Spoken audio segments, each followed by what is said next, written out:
Many athletes want to get involved in non-profit work after their sports career. So we'll dig into that today with a former athlete now on a mission to save our oceans. This is Athlete Story and I'm your host, Anja, Bolbjerg, former world top 10 skier in moguls and freeride skiing, now way into life after sports. I invite you to join me and other former athletes here on Athlete Story for resources to help you repurpose your sports career for new exciting opportunities after sports.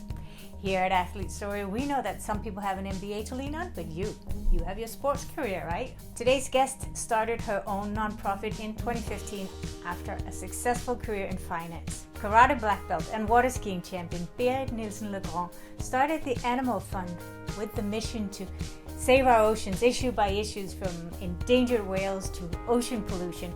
And we'll be talking about her experience with nonprofit work and what you need to consider, especially as a former athlete, before you engage with any nonprofit organizations at all.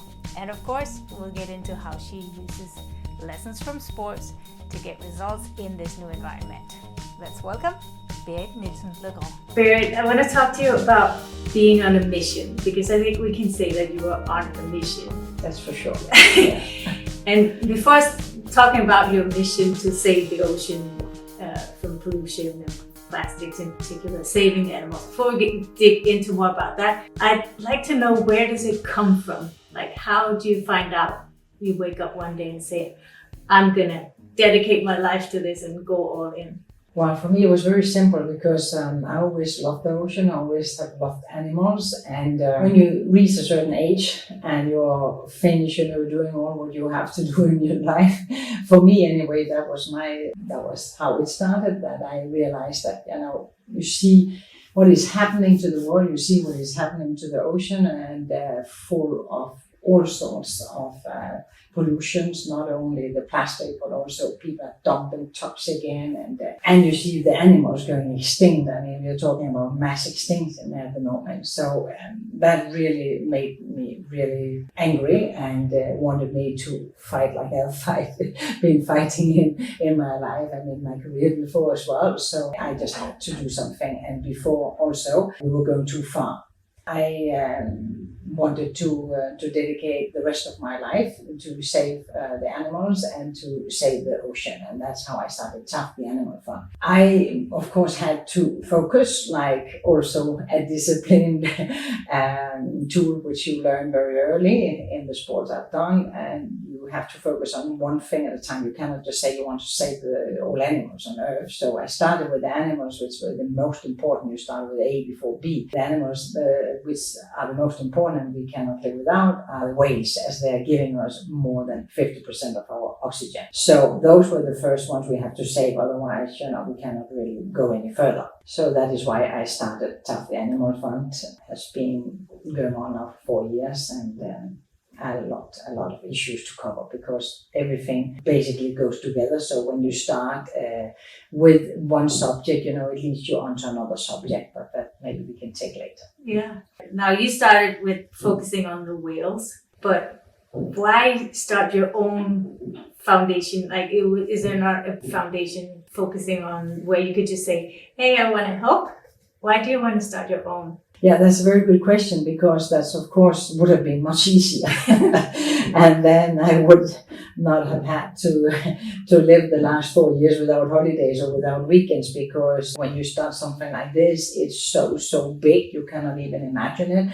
And as I said, one subject basically goes into another subject. So it would have been much easier, of course, but when I started to basically go into who were there and who were not there out there, the organization already existed, and I saw their philosophy and so forth, realized that yes, I could of course be a volunteer in those organizations, but would that really change the issues like I would like to change the issues? And as we all know, politics and everything else, high in life here, then I think, that would be too complicated for me. I'm not, 20 anymore. So maybe if I would have been younger, it would have been different. But today I just wanted or 4 years ago, I just wanted to do it now. And I think the issues had to be tackled. So in that way, it was better to start my own. Yes. Yeah.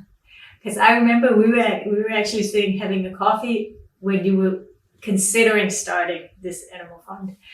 And I was like, whoa, That's a lot to start with. I wonder if it's going to make any impact. And I can say that I'm super impressed with the impact you're making. Not only on people like me who now, like, I see a piece of trash, I go pick it up and put it in the trash. Yeah? Good. Because I think of you and you have this power and this energy to communicate what you stand for and what is animal funded. But I mean, where do you find this continuous drive? But you're often meeting with people who really would rather not care about that and would rather not listen to how bad the situation is and would rather not listen to that they should take action as well. So how do you find the energy to keep going like that? Yeah, that's a good question. And I understand a lot of people who get burned out, and I understand a lot of people who, get discouraged and want to stop because it's definitely a lot of tasks to take on. And a lot of people would like you basically to shut up a lot of times, very political as well. And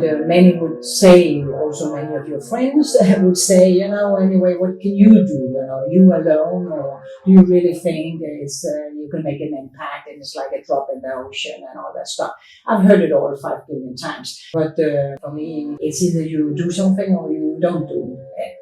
That's so simple. My sport in that respect, when I started very young with karate and jiu-jitsu, and then I had a fantastic trainer who is still my mentor, 95 years today. Oh, awesome. Yeah, and he, what he taught me about, discipline, respect, always, being in front and to stand up what you believe in, being humble at the same time. Those qualities have followed me in all my life. How that you try also to analyze the people behind and step back a bit when you have to step back a bit, like you do in a fight, see what's going on and okay, maybe I can attack there a little bit more, or I can analyze this and I can turn it around to your benefit. That's a little bit how I have tackled basically all my life without knowing it, because I started when I was very young and I didn't know what it actually would give me. But that's what I've seen looking back now in my life,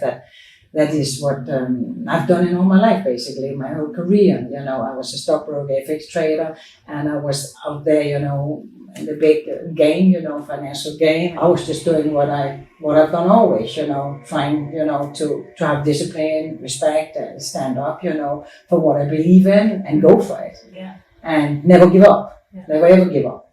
We talked about this actually, one of the other episodes, that sometimes the rewards that you get from sports are not like the medal or it comes in a different form way later in life. And is that what I'm hearing you say? That absolutely. I don't really care about medals and whatever, it's just a piece of something, So it's the same about the successes you have as either in your sport or in your career later on.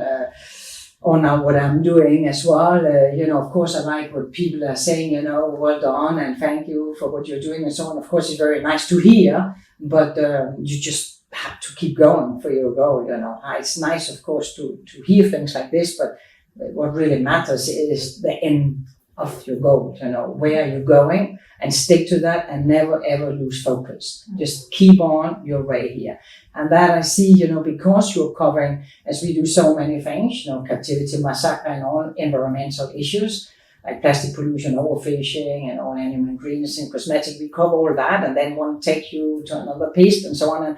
And of course, you get bombarded from all sides and you can kind of think, okay, well, where should I start? Where should I begin and finish? And what is it all about? And then in the end, it's too much, As in sport, you just, keep on being focused, discipline, one thing first, then another one, and then you'll get it done. And then at the same time, stay humble and collect your friends and be nice to them. Yeah. And that's what matters. And always have good people around you. Stick to your right people. That's very, very important, and never ever compromises on anything, because you can always in life, compromise that this person can help me there. So even that this person is not a nice person or good person or have the same values as you, you need them, and you kind of. Can you give an example without naming names? But no names. But there's so many, people who, just want to be with you, or you want to be with them because they can give you something or they can help you there and so on. You see that the whole time. Yeah, it's kind of like with the sponsorships.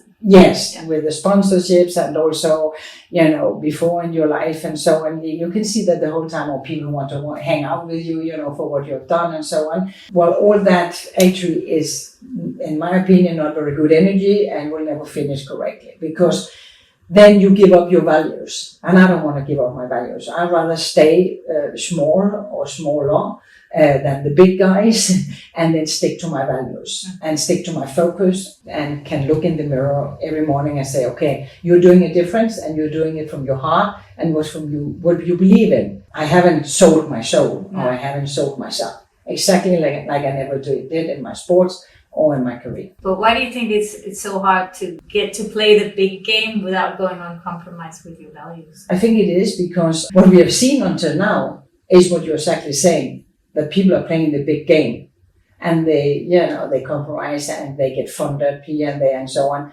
But have that helped anywhere in the world? No. I mean, what we're seeing is getting worse and worse. It's like a diet that never worked.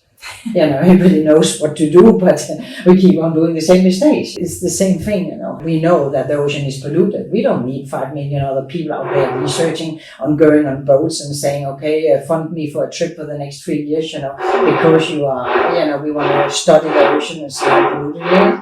We don't need that. We know it's polluted. We know, plastic is killing our earth. We know toxic is killing our earth. We know that there is ingredients in the cosmetics which will toxifiers and which creates cancers, and maybe one of the reasons why the cancer rate is so high. We know all those things. There's no need to study anything anymore.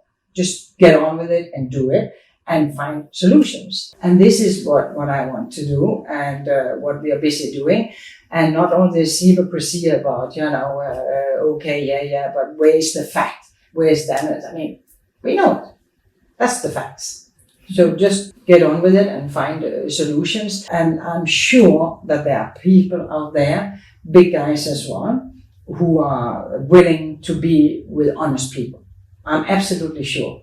And I continue until I find enough of them till we can become to a level where we can make a huge difference. But sometimes it's not that obvious if a sponsorship or a collaboration is a good thing and you're with the right people, or if it's bad association. Because I remember you telling me you were about to get a sponsor, and then doing a little bit of digging, you found out that they were actually doing stuff that somehow funding other stuff that directly was against saving the ocean. And you don't want to be associated with that. That's a lot of due diligence that you have to do in order to... That's part of the work. Yeah. That's part of the work. Yeah. But that's part of professional work for me. For me, it's like any other work. It's like any other work. I mean, you do your work proper. You first find out, are those guys good or they're not good? Instead of jumping in and blindly and saying, yes, thank you very much for the next whatever amount you can give. No, you find out, are they good? Do they have the same values as you have?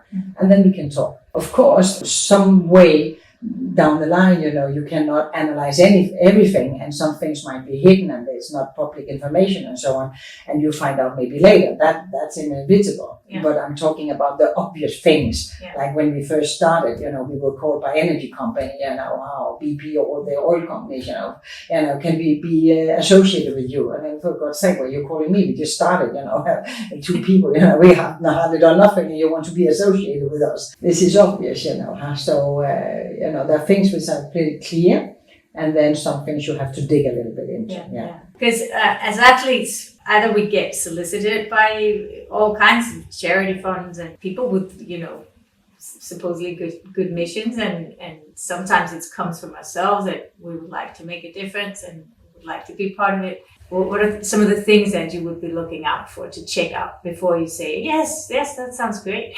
Now we're living in this technology world, so everybody can Google everything more or less. Go in and Google what are they doing, what are they saying about them, and of course not only looking at their website, because their website, of course, they're the best, and do a little bit of research to see if those are people also you want to work with. So it's important that as an athlete, you have had a big career before you, a lot of sacrifices, I know that. So you want to be also with somebody who shares your own value and research who they are, talk around and so on, and then meet with those people before you do anything. If those people will not meet with you, I mean, they're definitely feeling superior, better than you, and then you should not even bother. Try to have a feel for them before. We have some fantastic ambassadors, and one very high sports profile, Paula Radcliffe.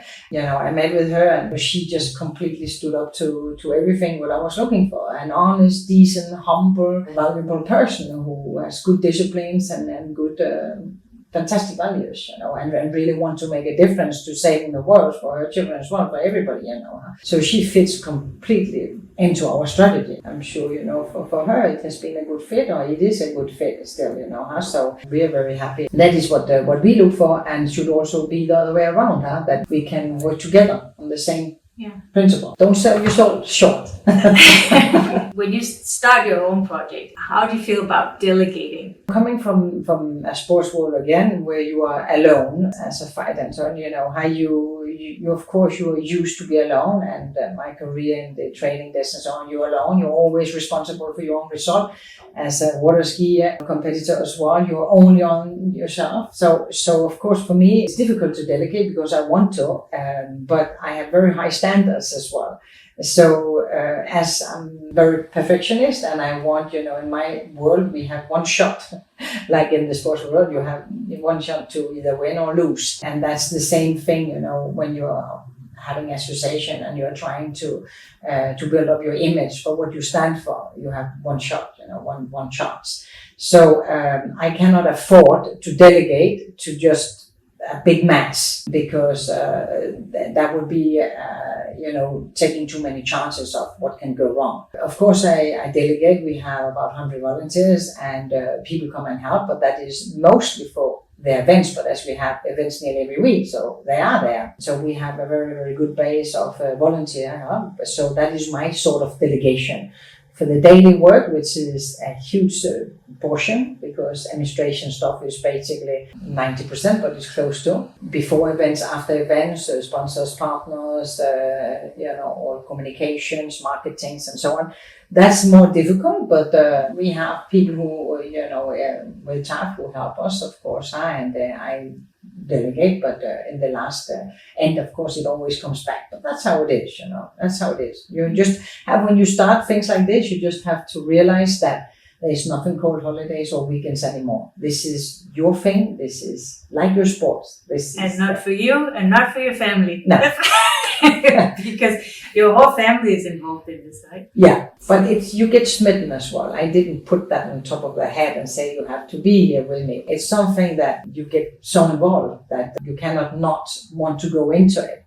It's right in front of your doorstep, the ocean is here, many, or if you don't live next to the ocean, if you live in the forest or you're on the street, on the town, you see all the pollution everywhere. So it's not something like I'm inventing and you have to help.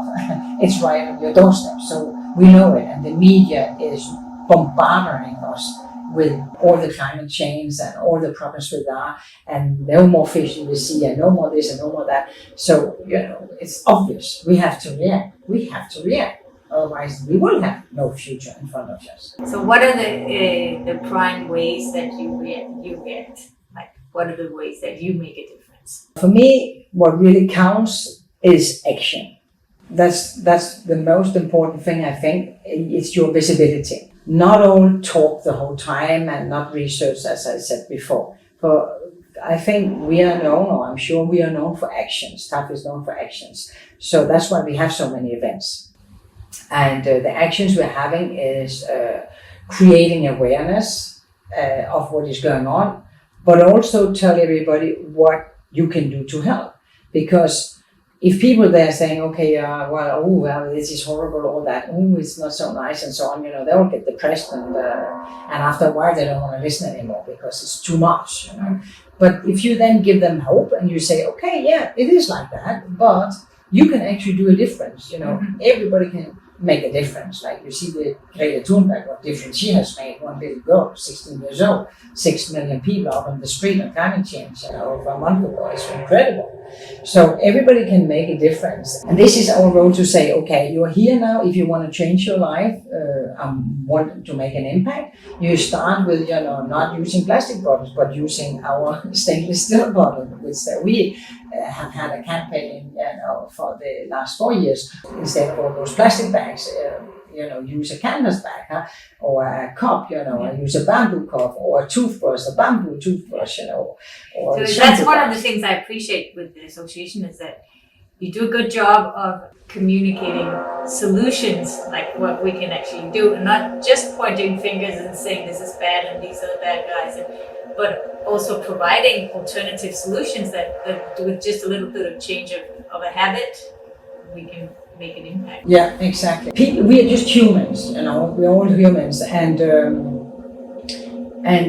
we all just like to, of course, have a good time and be happy, and that's why, we like holidays, we like Christmas, we like everything which is enjoyable, Of course, if you only get bombarded with all the bad things that the world is, going on and so on, then you won't get much of change. You have to get hushed more than anything. Exactly. So you have really to give people tools and hope you can do something, but also tell them what they can do.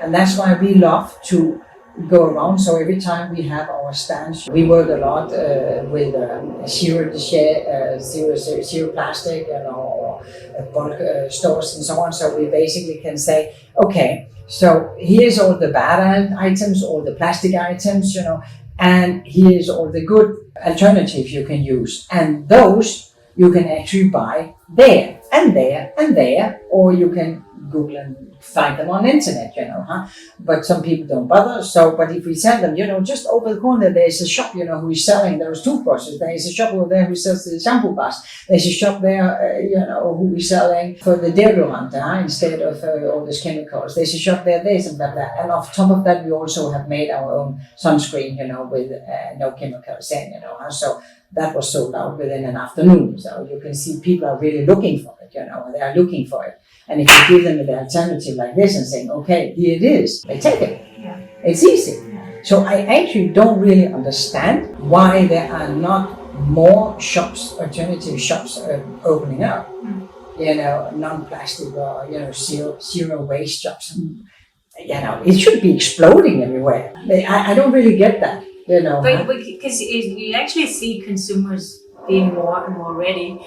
I saw in the news that people use this app on the phone to go find out where the product's from and what are the toxins that are in there, and how the industry, some of them, are trying to change the formula just to make it more attractive. So it gets a green light instead of a red light on these apps. Yeah. So technology is kind of going in there and supporting these things and making it easier for the consumer. Yeah.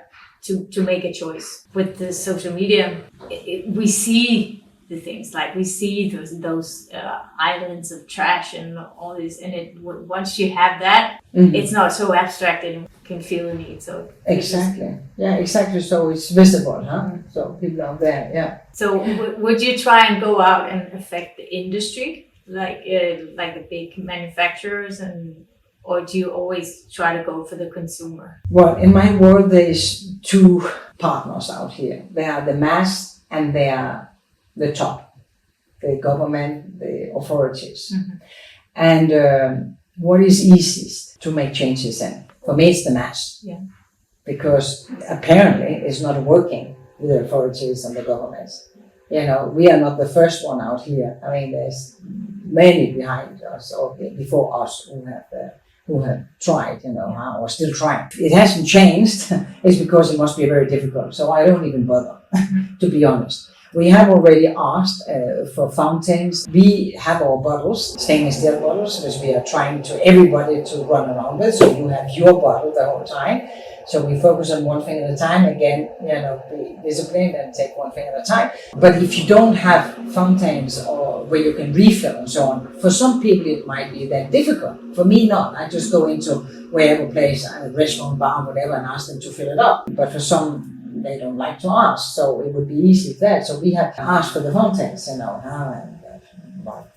until now, some has, but not fast enough. You can do both. You can make suggestions to the governments in that matter, for the fountains, or also what we have been saying as well, make signs of fees structure, that if you, for example, throw a cigarette down, or you throw a whatever bottle down, or any waste down, that will cost you X amount. They have that in several towns, not enough, but in some towns they have it, and those towns are earning a lot of money, of course. Paris has cost 68 euros if you throw a cigarette down on the floor, and they gave 36,000 fees last year in the town alone. I mean, it's helping them a lot, in their policy for the waste as well. So money-wise. So I don't understand the government in that direction either. They can earn so much money on it. So why not?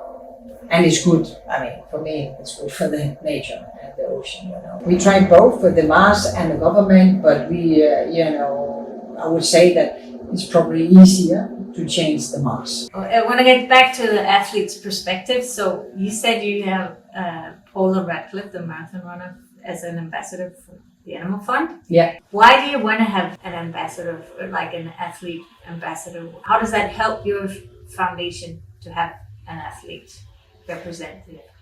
Well, I mean, she's very well known in the English community for sure, and worldwide as well. I think it's really good to combine as well, that when we are doing events like Running for the Ocean or Baton, that it makes sense that you have a figure like this also representing for us, our association. So of course it gives us more visibility, it gives us more attendance. So for us it's really good as well. But I also think the other way around, it's good for her reputation as well. So it's both. We have Emily Faye as well, who was the world champion in kayak as well. So and she says the same thing, for her. She's an honor for her as well. So I think it's good for everybody. Yeah. But that's why it has to fit, because they need also to believe in what you do and how you are as a person. Yeah. Picking a purpose that kind of aligns with who you are, and maybe even with your sport, is the obvious way to go around it. Yes, very much so in our association. So there you go. If you want to join some kind of a doing good project, or join an association, or even start your own like Berit does, find out what do you stand for, first of all, and then go approach the people that you want to help. Go make that change. It can be done. Thank you very much. Thank you.